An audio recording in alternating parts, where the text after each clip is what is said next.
Hello, everyone. I'm Melissa McAllister, and you're listening to The Melissa Made Show.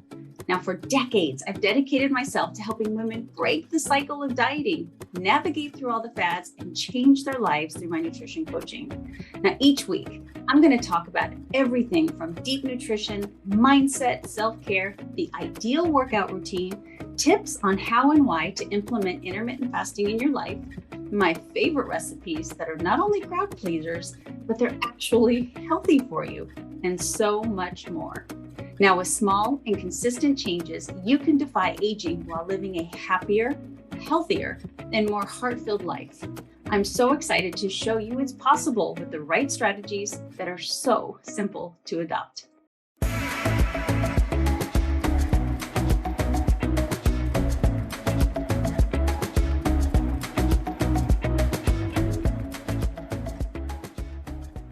Hello, everybody. Welcome to the Melissa Made podcast. And I have to tell you, this podcast, Amy and I tried to record it the first time. She was, when I decided to do this podcast, I don't know if she knows this or not, she was the very first person that I asked to be on this podcast. I have a huge list of people that I want to interview, but I really like this gal. And you're going to love her as well. She is a wealth of knowledge. I want to give her a proper introduction, and then we're going to go straight into some questions and some information that I think you're going to love to learn from her. But first and foremost, she has her master's degree in human nutrition as a certified nutrition specialist. She is also a U.S. Air Force veteran. Thank you so much for your service, ma'am. Amy's specific areas of interest include using low-carb and ketogenic diets as nutritional therapies for diabetes, which is both 1 and 2, obesity, PCOS, migraines, acid reflux, GERD, cardiovascular disease, neurological and neurodegenerative disorders such as Alzheimer's, Parkinson's, multiple sclerosis, and epilepsy. So I know I have your attention now. What caught my attention with Miss Amy Berger, and I shared the story with her really quick, and I hope she's okay with me sharing it again, that I dated a Carl Berger. He is now McAllister. He was born a Berger, just like Amy was, so I told her she's my long-lost sister. But when he turned 18, because he had just a really poor relationship with his dad, he went to the courthouse, and it was about $35. And he changed his name from Berger to McAllister. He literally picked McAllister out of the phone book. He's like, I like that name, which isn't German. I think it's Irish or Scottish. So it doesn't make any sense, but he did change his name. So, but as soon as I saw Amy Berger, I'm like, hey, she's a sister from another Mr. But she co-wrote this book. If you're watching the video, it's called Your Carb Confusion with Dr. Westman. And this book, I loved it. And the reason that I purchased this book, because I hope you guys understand that I not only try to read things that kind of give me that, I'm doing the right things, I know the right things, but I also try to get books that challenge my thought process. And so when I saw Your Carb Confusion, I initially thought this is a book about carbohydrates, and it might be even a higher carbohydrate diet.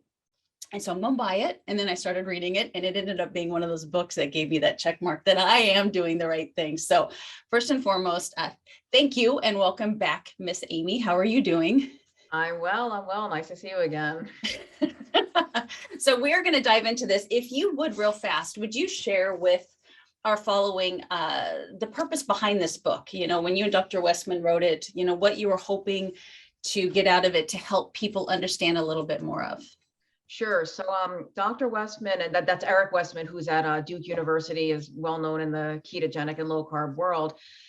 He and I have both been involved in low carb and helping people and eating this way ourselves for many, many years, long before the explosion in popularity that keto experienced the last couple of years.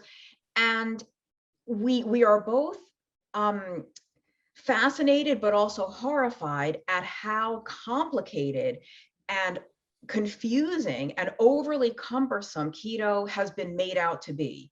Like and we worry about people who are brand new to this, who might not, this way of eating can really change your life for the better. And yet there's going to be so many people who don't even bother trying because it's so overwhelming. There's so much information and there's so much conflicting information. So how do you even make sense of what to do? Like, this is crazy. So we wrote the book that we would want to have if we were brand new to this.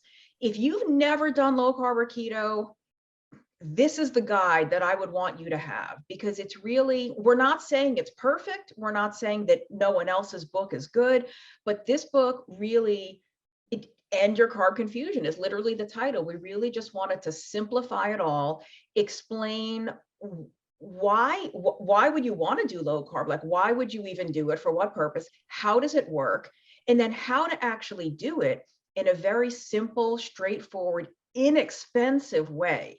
Because keto also, you could think you have to buy all this fancy stuff and these meters and this stuff, and you really don't. You really just have to eat food that's low in carbs. And yeah, I just think this is a really, hopefully anyway, a good place for people to start if they're brand new. And frankly, some of the best feedback we've gotten has been from people that have been doing low carb or keto, or what they thought was keto, for a long time and not getting the results they want. And then they read this book and they say, oh, all the light bulbs go off as to kind of where they were going wrong a little bit. And now they're getting results they're happy with. Yeah, I love that. And speaking of that, we had talked about this last time, when, you get to work, because you work more one-on-one with clients, when you get to speak with someone who's kind of been on a lower carbohydrate lifestyle, and they come to you and they're like, I'm not seeing the results I want. I'm not feeling the way that I want to, can you help me figure out what it is that I might be doing wrong that's keeping me from optimizing this style of living? What do you usually see there? The two biggest things, and of course, people use this way of eating for so many things besides weight loss, but weight loss tends to be the most common. So when people say that they're not happy or they're not getting where they want to go, it means they're not losing weight, or they're not losing weight as fast as they want to. But newsflash, it's never as fast as you want it to be. Right, right. The two biggest things that we see are people just eating too much carbohydrate. The thing that makes keto work, the thing that changes your hormones and metabolism in a way that makes it easier to get rid of the excess fat, is the very, very low carbohydrate intake. So when people are eating what we call net carbs, it's the total carbohydrate in a food. Some low carb plans tell you to subtract the net carbs, which is the grams of carbohydrate that come from fiber or sugar alcohols and certain other kinds of sweeteners. So counting net carbs gives you a lot more wiggle room for things like all this newfangled keto ice cream and keto brownies and keto cookies and all this stuff that really has a large amount of carbohydrate, and you think you're getting away with it because fiber doesn't matter and sugar alcohols don't matter. They do matter for a lot of people. So Dr. Westman's method for 20 years has always been total carbs. So it's a lot stricter, but it works a lot better for more people. And then the second biggest thing we see is, kind of goes hand in hand, people just eating too much fat. Because people have been told, oh, keto is high fat. You got to put butter in your coffee. You have to put oil on everything and melt cheese on everything. And like I said before, keto doesn't work through macros. It doesn't work through magical ratios or percentages of protein and fat and carbs. It works because you have a very low carbohydrate intake. That's what makes keto, not a very high fat intake. And I explain it to people like, if you think just eating lots and lots of fat makes you ketogenic or makes this work more easily, why don't you just eat your normal high carb American Western type diet and just add lots and lots of fat, and let me know how that works for you. Because having a super high percentage of calories from fat is not what makes this effective. It's the lack of the carbs, not the gobs and gobs of fat. Those are the two biggest issues that we see. So, I mean, obviously you're certified nutrition specialist, you're advocating whole food and really trying to stay away from a lot of those, those ketogenic foods or those processed foods that claim to be healthy that might be lower carbohydrate, is to try to stay, more into the whole food realm as opposed to any of these. And I think what I love, particularly in the book, is understanding that when you do total carbs instead of net carbs, you're really pushing yourself to more fibrous foods. You're eating more of those green vegetables and more of those, those berries instead of the watermelons and the pineapples and stuff like that. So I think that's really smart to do that. When we talked last time, you touched upon that if there's one thing that you notice, that most women that come to you when you check out their diets and they're trying to do well with their lower carbs and being a little bit more freer with their fat and not being so restricted because of what we've been taught over the last 50 years, is that they're not getting enough protein. You want to just kind of touch on the protein a little bit so women understand that even if they want to try a higher fat or a ketogenic diet or a lower carbohydrate diet, however you want to term it, that you don't forget the protein. Yeah, one of my favorite topics. But before, I just want to go back to one thing you said, just to clarify for people. Some people do fine with all those newfangled keto products. Like, they're not forbidden. You can have them. But if they're a regular part of your diet and you're wondering why you're not getting where you want to go, that's one of the first places to look. Like, those should not be staples of your diet. They should be little occasional treats. But yeah, the protein, women for some reason have been programmed or brainwashed into thinking that very small portions of protein are not only appropriate for us, but that any more than that might actually be harmful. Like, we've heard this from women's magazines for 30 years. Your protein portion should be about the size of the palm of your hand or a deck of cards. Ladies, if you take away nothing else from this entire show, throw that advice in the garbage. It's trash. Delete it from your memory. You've never heard it. You not only can eat more protein than that, you would probably be much better off if you ate a lot more protein than that. And in keto, so it's the two main reasons why, lots of reasons why we've been made afraid. Kidney issues and bone issues, both of which are completely mythical, completely nonsensical. I have really long blog posts debunking both of those myths. So that's a non-issue. On keto, I think the reason women tend to skimp on protein is because, again, we've heard this mythical thing like protein spikes insulin or protein turns into sugar and it kicks you out of ketosis. And when you dig really deep into biochemistry, there are mechanisms that make all of that true, but that doesn't mean it's relevant to the amounts of protein you would be eating on a normal keto diet. And those are not reasons to skimp on protein. And we were saying before, one of the big errors we see people doing is eating so much fat. Typically, they're loading up on fat because they're afraid to eat more protein instead. So instead of having an extra piece of chicken, or instead of having, an 8 or 10 ounce steak, instead of a little 3 or 4 ounce portion, instead of doing that, they'll have 3 more pieces of cheese, or they'll have 2 handfuls of nuts. And you'd be better off with the protein. So if you've been deliberately skimping on protein because of all these fears, please just throw all that out and you eat more protein. Yes, I agree. And to be devil's advocate, and because there might be somebody out there thinking this way, okay, protein is good. We want to live a lower carbohydrate lifestyle. So, can we do carnivore where, we're eating mostly protein? Can you go that way more instead of the keto way, which in mainstream is thought to be more fat, where obviously carnivore is thought to be more protein, even though a lot of the protein they eat has a lot of fat in it. What are your thoughts on that? Yeah, I've actually, for me, I never really give blanket recommendations, general advice, but I've had clients who I have recommended the carnivore diet for, even maybe not permanently, but as a temporary thing. And then I've had clients who I told to eat more carbs. It really just depends on the situation, but in terms of nutritional safety, I'm not worried about people doing the carnivore diet. Like, I think many people thrive on it, which is great. And then some people will do really well on it, but then just decide to reintroduce small amounts of vegetables or other sort of plant foods. I'm not concerned necessarily about this, like the safety of a carnivore diet. Like, I'm not worried about people doing it. Interesting. In a good way.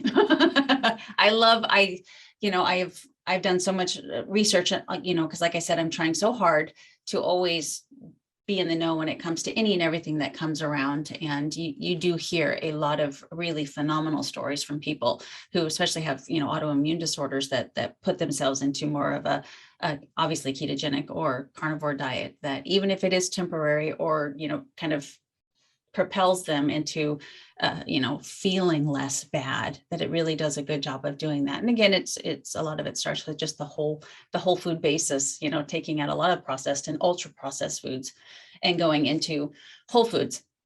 Now you guys, at the end, I will tell you how to find Amy. She is a wealth of knowledge. She has a very sexy brain. I'll tell you that she has a very sexy brain. She's got a lot of information up there. And not only in the carb confusion, but she also did a book called Stall Slayer, which, is something she specializes in. Is if you, with the new year and all that stuff, and you're starting and you're going to do really well. For me, what I've noticed is most people really start to see that stall, and you tell me, Amy, with your expertise, where you see this is normally, around that 3-week mark. That, you've got this great, you're energized, you're doing really well, you're staying on track. And then all of a sudden, for whatever reason, there just seems to be a stall, or it could be even just, later on than that. But what usually creates a stall, and how do you help people get out of that once they kind of feel stuck? Yeah, that's a good question, because I think what people have to realize, and there's a whole chapter on this in that book, The Stall Slayer. Weight loss is not linear. It's not steady. Like, it doesn't happen at the same, like you lose 1 pound a week every single week until you magically arrive at your goal weight. Wish. Yeah, like we all wish. Wouldn't that be nice? It's bumpy. You're going to lose a little bit at first, maybe stay the same for a bit, lose again, stay the same, gain a bit, lose. It's a bumpy, squiggly line. But as long as that bumpy squiggle is headed downward over the long term, like if you're looking at a weight loss graph, as long as it's going down over the long term, you're going to notice day to day, it's going to blip up and down a lot. And that's normal. So if you're brand new to keto, you typically lose a few pounds the first week or two, and that's mostly just excess water, bloat, and retention going away. Then you hit a little slowdown, but that's normal. That's not a stall. Nothing's wrong. You're not doing anything wrong. It slows down. And then depending on how much you have to lose, the heavier you are, the more you're looking to lose, the more quickly it comes off at first. Those people will still slow down at some point. But if you're only looking to lose, 5 or 8 or 10 pounds, the whole thing might be a little bit slower. But I just think people also have to understand, like, what is a stall? A stall is not 2 or 3 days with no change in your weight. It's weeks. It's multiple weeks. Some people might even say it's like 8 weeks or so. And what you have to really keep in mind, especially women, this happens to men too, but mostly women who are obsessed with that stupid scale. Yeah. It is very, very common. I see it all the time, for your size and shape to change, even if your scale weight has not moved at all. So you could weigh the same, but you drop the size in your pants, or your rings are falling off you. So you cannot judge solely by your scale weight. You will make yourself crazy.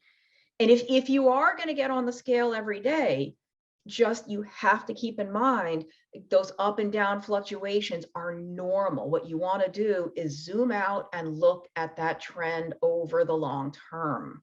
But just to emphasize again, a stall is not 3 or 4 days where you haven't lost any weight on the scale. A stall is a long-term, nothing's moving, not only on the scale, but also no changes in your measurements.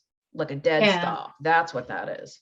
Yeah, take pictures. Pictures are a great indication. And like you Yes. said, measurements, and to understand, she said, especially women, and we got some hormones going on every single month. And obviously those hormones are going to play a role in water retention and water loss and that kind of a thing, to Exactly. keep that in mind.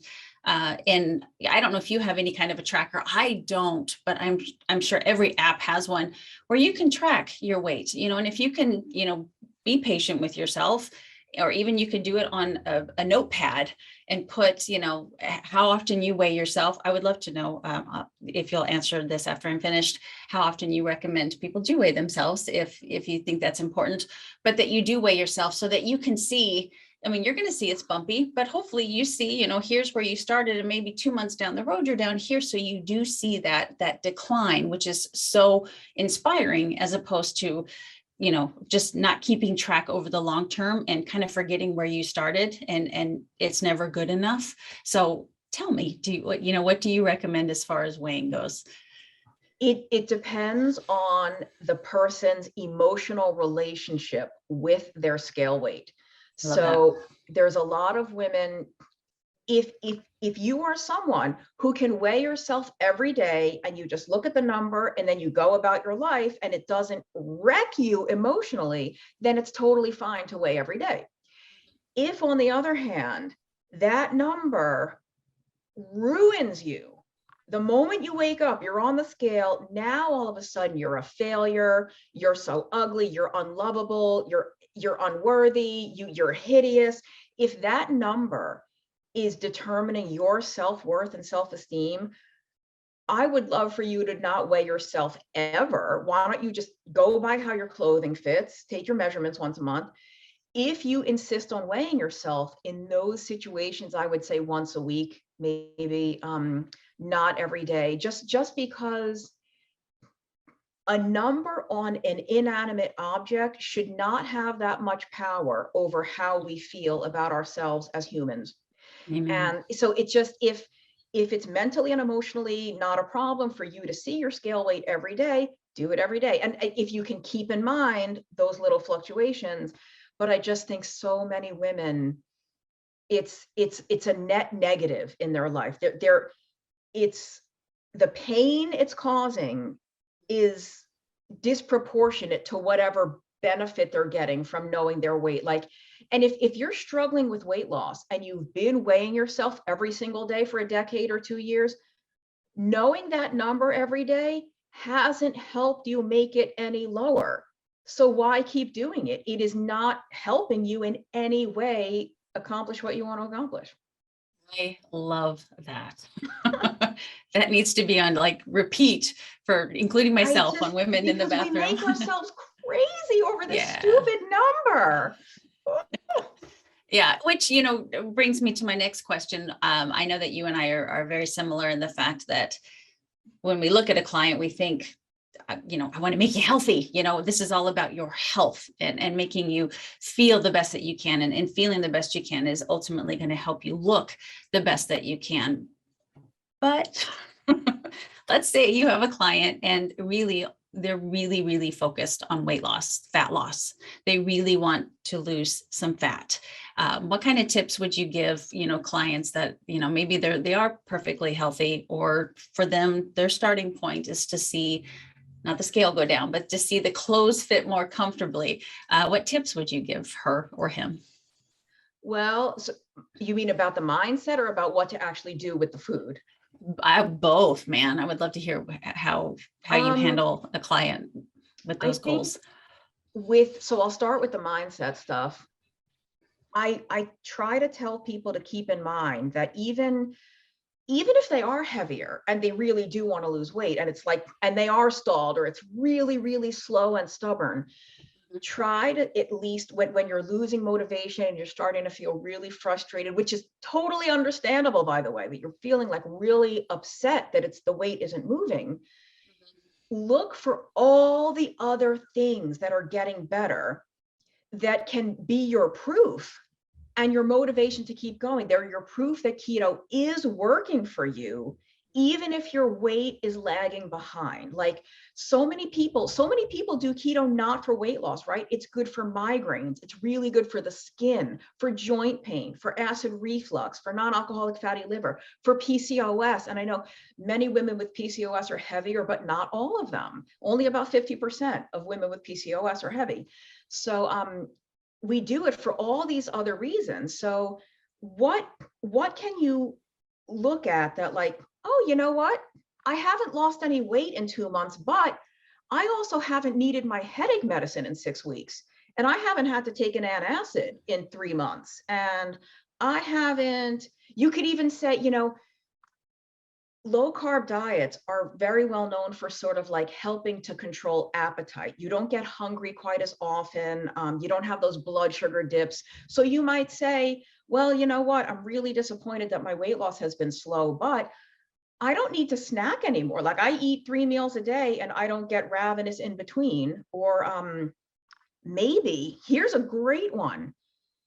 I've been able to cut my insulin dose in half for type 2 diabetes, or maybe I don't need my insulin at all anymore for type 2. Maybe I've been able to get off my blood pressure medicine. And you're going to say keto's not working because you haven't lost weight? Come on. So that's a good way to sort of, it's proof that it is beneficial for you, even if that stupid weight is being really stubborn. And then with regard to like nuts and bolts, okay, what do we need to change so that the weight does get moving? That's totally individual because it depends on what the person's doing. But it usually boils down to, like we said, the too many carbs, possibly too much fat. And sometimes people are eating when they're not hungry. They're eating because, like, well, it's lunchtime, everybody else is eating, and they're just used to eating. Or they're used to eating, well, I woke up first thing in the morning, you have to have breakfast. Well, not if you're not hungry. So don't eat by the clock. We see a lot of that, like eat when you're hungry, and it doesn't matter what time it is or what other people around you are doing. And something that I'm huge on is thyroid. So, and not just thyroid, but very often we see people take medications that make weight loss a lot harder. There's a lot of very commonly used medicines. So if it seems like somebody's doing everything right with the food, we look, well, are you, oh, you're on gabapentin. Oh, you're on a steroid, different drugs that can make weight loss harder. And then thyroid is such a huge thing. It's actually my next writing project is thyroid. But I see that all the time. Good. Yeah, that's, and it's such a novel idea. But, when I work with my accountability groups, I always have the women in there, of course, write down your goals and put a strong why behind these goals and put dates behind these goals.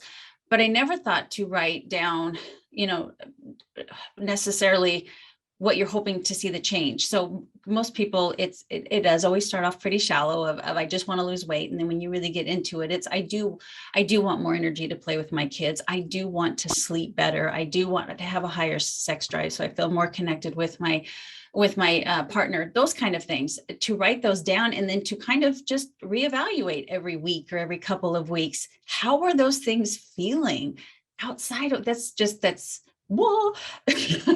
What a great thing to think of, because even if the weight happens to stall, you're going to be still so motivated to keep up with that lifestyle because you're seeing changes in very important areas of your life other than what the scale or what the clothes are telling you. So that's huge. I want to thank you for that. That's going to help me help people as well. And even that people still, and it's human nature, I still get very frustrated about the weight, even when all those other good things are happening. But I feel like at least being aware that there are all these other positive things going on, you know that like the diet's not doing nothing, it's doing something. You're just still upset about the weight, Yeah, absolutely. So, we're just going to get a little personal here. I would love to know kind of what a day in the life of Amy looks like. What habits do you implement? I am the first one to say what Amy eats is not what you need to eat. By all means, we are so individual. You always have to keep that in mind. You don't know what stage of life she's in. But recipes that you enjoy cooking, how often do you eat in a day? Are you an intermittent faster? What does a day in the life of Amy look like as far as exercise and eating goes? Yeah, I am. No, Not nobody during looked to the me. holidays. Yeah, nobody looked to me as the role model, because I don't have this like morning routine of gratitude and the cold plunge and I sprint in the sun and I drink my green tea. I drink coffee, Come on. lots of it. Yep. I start every morning with coffee and reading. I can't just like wake up and get working. I have to ease. I'm not a morning person. I ease into the day with my coffee. I do use sweetener and I use cream or half and half, whatever's handy. I'm not picky. And I don't have a set. So even before COVID, I worked from home. I do a lot of freelance writing in health and nutrition, and I have clients and all that. So I've made my own schedule for a long time. I follow my hunger. So not every day looks the same. I usually eat 2 meals with maybe like a light snack or some little picking at things here and there. But because normally I'm not very hungry at all in the morning. But if I am hungry earlier than usual, I have something to eat. I don't deliberately say, oh, I'm not allowed to eat till 11 a.m. or, oh, my fasting window is to, I don't do any of that. I try to just be aware of like, if I'm hungry, I don't reach for something the second I feel hunger. I try to let it build and let it build to the point where I'm hungry enough to actually have a meal. And I don't think there's anything wrong with snacking. I do have snacks now and then, but I'd rather like just let my hunger get big, and then I'll have a meal, and then I'll go many, many hours before my next meal.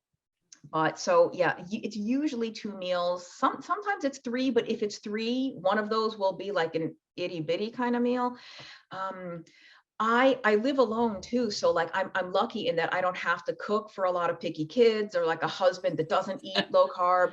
So even though I just cook for myself, I tend to cook in very large batches because I don't mind eating the same thing 2 or 3 days in a row.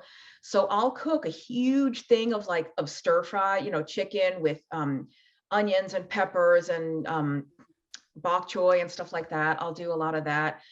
I eat a lot of canned salmon, canned sardines.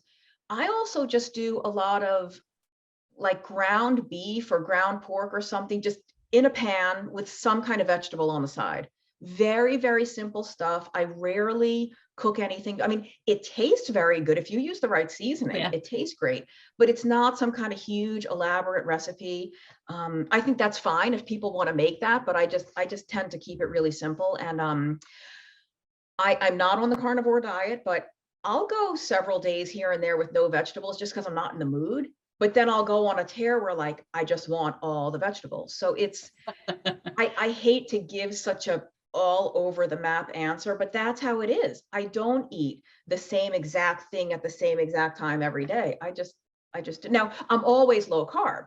I'm not always ultra strict keto. I am always on the low carb end of things.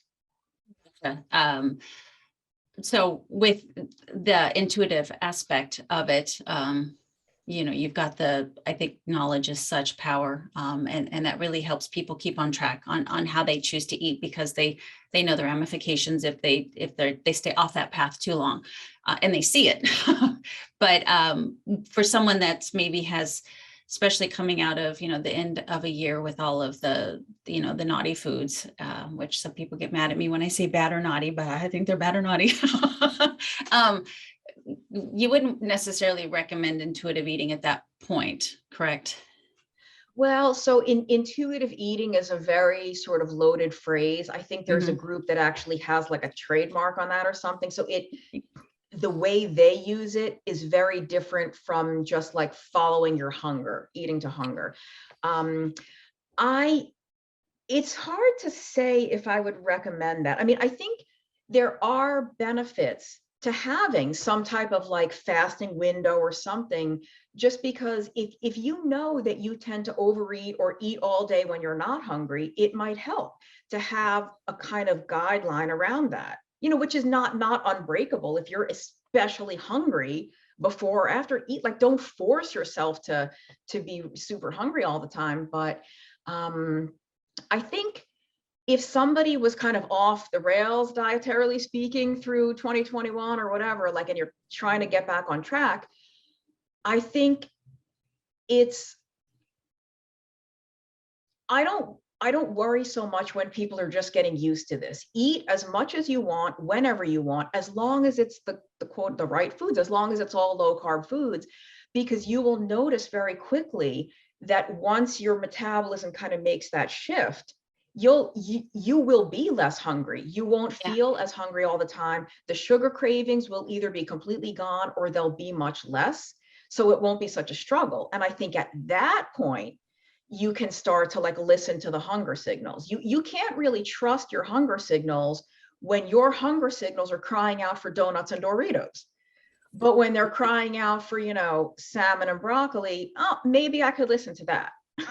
Which No. I don't like to do like the good food, bad food thing, but in terms of like trusting those signals, I do think it's okay to trust them once your body is just more well regulated, because you're off that blood sugar roller coaster. Yeah, 100%.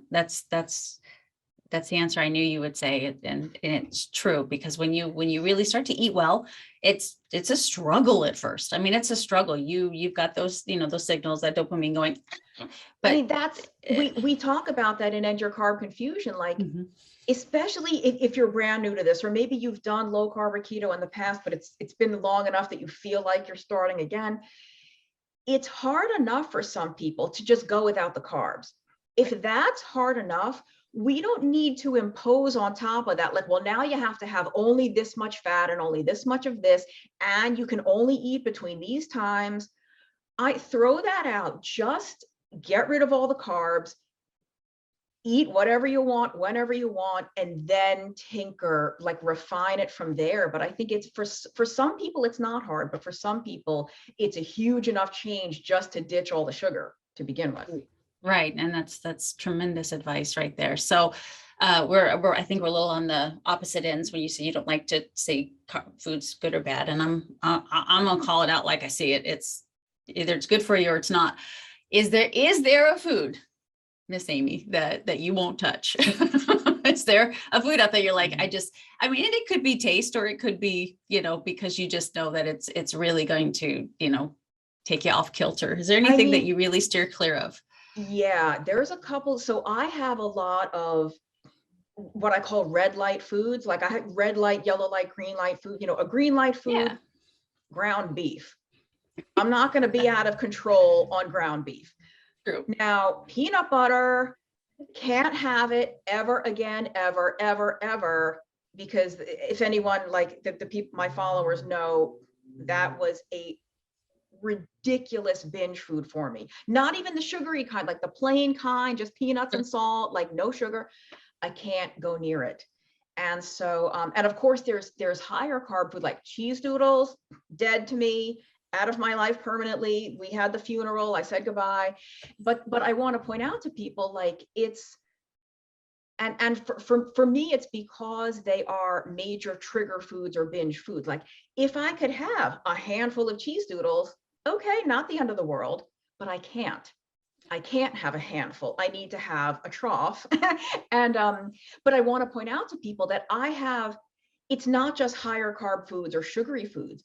There are plenty of very low carb foods that I stay away from, because they're also binge. Just because something's low in carbs doesn't mean you can eat an unlimited amount of it and still lose weight.